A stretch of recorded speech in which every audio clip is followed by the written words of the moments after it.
말씀 보겠습니다. 시편 60편 1절에서 12절 말씀입니다. 같이 읽겠습니다. 하나님이여, 주께서 우리를 버려 흩으셨고 분노하셨사오나 지금은 우리를 회복시키소서. 주께서 땅을 진동시키사 갈라지게 하셨사오니 그 틈을 기우소서. 땅이 흔들림이니이다. 주께서 주의 백성에게 어려움을 보이시고 비틀거리게 하는 포도주를 우리에게 마시게 하셨나이다. 주를 경외하는 자에게 깃발을 주시고 진리를 위하여 달게 하셨나이다. 셀라. 주께서 사랑하시는 자를 건지시기 위하여 주의 오른손으로 구원하시고 응답하소서. 하나님이 그의 거룩하심으로 말씀하시되 내가 뛰놀리라. 내가 세겜을 나누며 숫꽃 골짜기를 측량하리라. 길르앗이 내 것이요 므낫세도 내 것이며 에브라임은 내 머리의 투구요 유다는 나의 귀이며 모압은 나의 목욕통이라. 에돔에는 나의 신발을 던지리라. 블레셋아, 나로 말미암아 외치라 하셨도다. 누가 나를 이끌어 견고한 성에 들이며 누가 나를 에돔에 인도할까?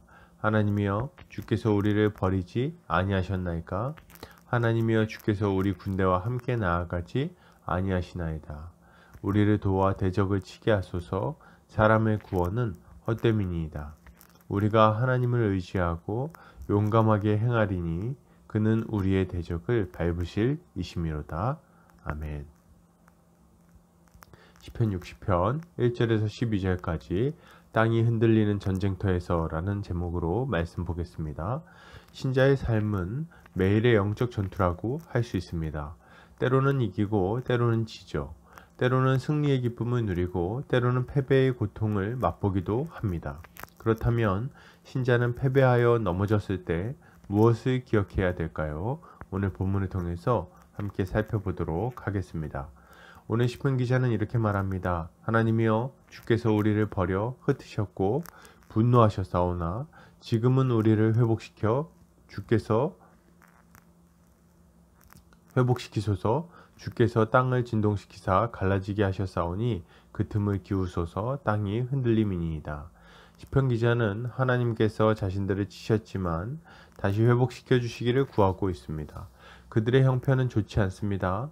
하나님이 주신 땅은 지진으로 갈라졌고 그들 자신은 진노의 포도주에 비틀거리고 있습니다. 이런 상황에 전쟁을 해야 하니 결코 쉬운 일이 아닌 거죠. 그러나 그러한 순간에도 시편 기자는 다시금 승리의 깃발을 주시고 자신들을 구원해 주시기를 구하고 있는 것입니다. 여러분, 신자는 영적 전투에서 패배했을 때에 하나님께서 회복시켜 주시기를 구해야 되겠습니다. 예수를 믿고 난 이후에 신자의 삶은 영적 전투의 연속이라고 할 수 있습니다. 이것은 주님이 재림하시는 날 혹은 우리가 주님께 가는 날까지 계속됩니다. 그런데 이 영적 전투에서 우리는 때로 패배한다는 거죠. 유혹에 져서 범죄하기도 하고 시험에 들어 낙심하기도 합니다. 이런 일이 우리의 인생 가운데 얼마든지 찾아올 수 있는 거예요. 그리고 이러한 영적 패배를 잘 관리하지 못한다면 이 패배는 심각한 영적 침체로 이어질 수 있습니다. 그렇기에 우리는 이런 영적 패배에 머물러 있어서는 안 됩니다. 다시금 회개하고 일어나야 하는 거죠. 회개는 영적 패배를 이겨내는 가장 강력한 무기입니다. 예수 그리스도의 십자가 보혈이 우리를 죄에서 깨끗이 씻어줄 뿐만 아니라 다시금 의로운 삶을 살 수 있게 해주기 때문입니다. 그러므로 여러분, 우리는 넘어진 자리에서 이제 일어나야 하는 겁니다. 죄를 비통하게 생각하고 회개하며 다시금 십자가를 굳게 붙들어야 합니다. 이렇게 할 때 비로소 우리는 다시 전진할 수 있을 것입니다. 계속해서 보겠습니다. 시편 기자는 이렇게 말합니다. 길르앗이 내 것이요 므낫세도 내 것이며 에브라임은 내 머리의 투구요 유다는 나의 귀이며 모압은 나의 목욕통이라. 에돔에는 나의 신발을 던지리라. 블레셋아, 나로 말미암아 외치라 하셨도다. 시편 기자는 하나님의 약속을 기억하고 있습니다. 하나님은 길르앗과 므낫세가 내 것이라고 말씀하십니다. 에브라임은 투구요 유다는 규라고 말씀하시죠. 그리고 모압은 전쟁 후에 몸을 씻을 목욕통에 불과하고 에돔은 신발을 관리하는 자에 불과하다고 말씀하십니다. 그리고 블레셋은 하나님을 보고 비명을 지르게 될 것이라고 말씀하시죠. 이것은 승리에 대한 주의 약속이자 완전한 승리의 선언이라고 할 수 있겠습니다. 여러분, 신자는 이 영적 전쟁에서 끝내 승리를 주신다는 하나님의 약속을 기억해야 됩니다. 신자는 하나님께서 다윗에게 주신 약속을 예수 그리스도 안에서 하나님께서 성취하셨음을 믿어야 됩니다. 예수 그리스도의 승리로 말미암아 이 전쟁의 승패는 갈라졌습니다. 더 이상 판세는 바뀌지 않아요. 다만 완전한 정복이 남아있을 뿐입니다.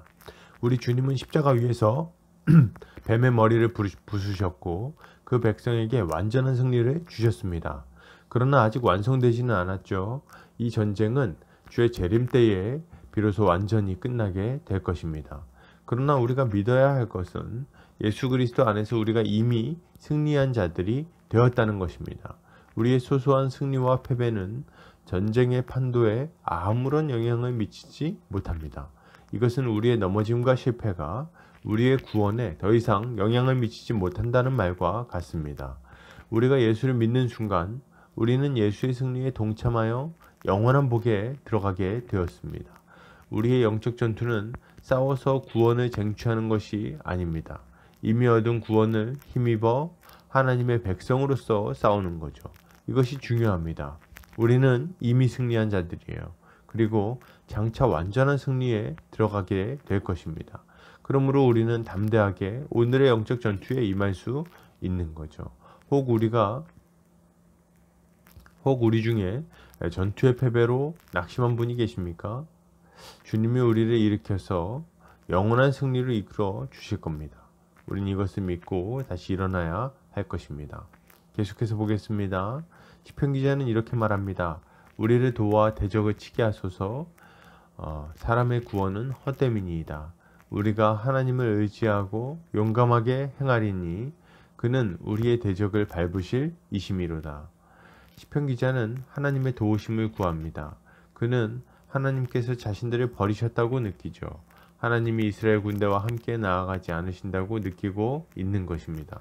그렇지만 그는 계속해서 하나님의 도우심을 구합니다. 그리고 그는 자신들이 하나님을 의지하여 용감하게 전쟁에 나가겠다고 선언하죠. 여러분, 신자는 주님이 침묵하실 그때에도 하나님의 약속을 믿고 의지함으로 용감하게 영적 전쟁을 해야 합니다. 우리가 기도할 때마다 주님이 우리에게 감동과 확신을 주신다면 좋겠지만 실제로는 그렇지 않습니다. 때로 우리의 기도는 벽을 치고 돌아오는 것 같이 느껴지기도 하고 하나님이 우리의 기도에 관심이 없으시다는 느낌을 받기도 합니다. 그러나 그러한 때에도 신자는 신실하게 기도해야 되겠습니다. 영적 전투에서 이기게 해주시기를 구해야 됩니다. 예수께서 승리하셨으며 우리가 싸워 이길 수 있는 능력을 이미 우리 안에 주셨다고 믿고 기도해야 합니다. 그리고 담대하게 영적 전투에 임해야 하는 거죠. 하나님이 함께하지 않는 것 같은 순간에도 기도해야 합니다. 이길 수 없는 것 같은 핍박에도 담대하게 맞서야 합니다. 견디기 어려운 유혹 속에서도 버티고 도망해야 되겠습니다. 이렇게 할 때 주님은 우리의 대적을 밟으시고 승리를 주실 것입니다. 결론을 드립니다. 여러분, 영적 전투에 패배했다고 낙심하지 않으시기 바랍니다. 하나님의 약속을 기억하고 다시 일어나 용감하게 싸워야 되겠습니다. 이렇게 할 때 주님은 우리에게 영원한 승리를 선물로 주실 것입니다. 오늘 하루 주님 안에 승리하는 성도님들 되시기를 주의 이름으로 축복합니다.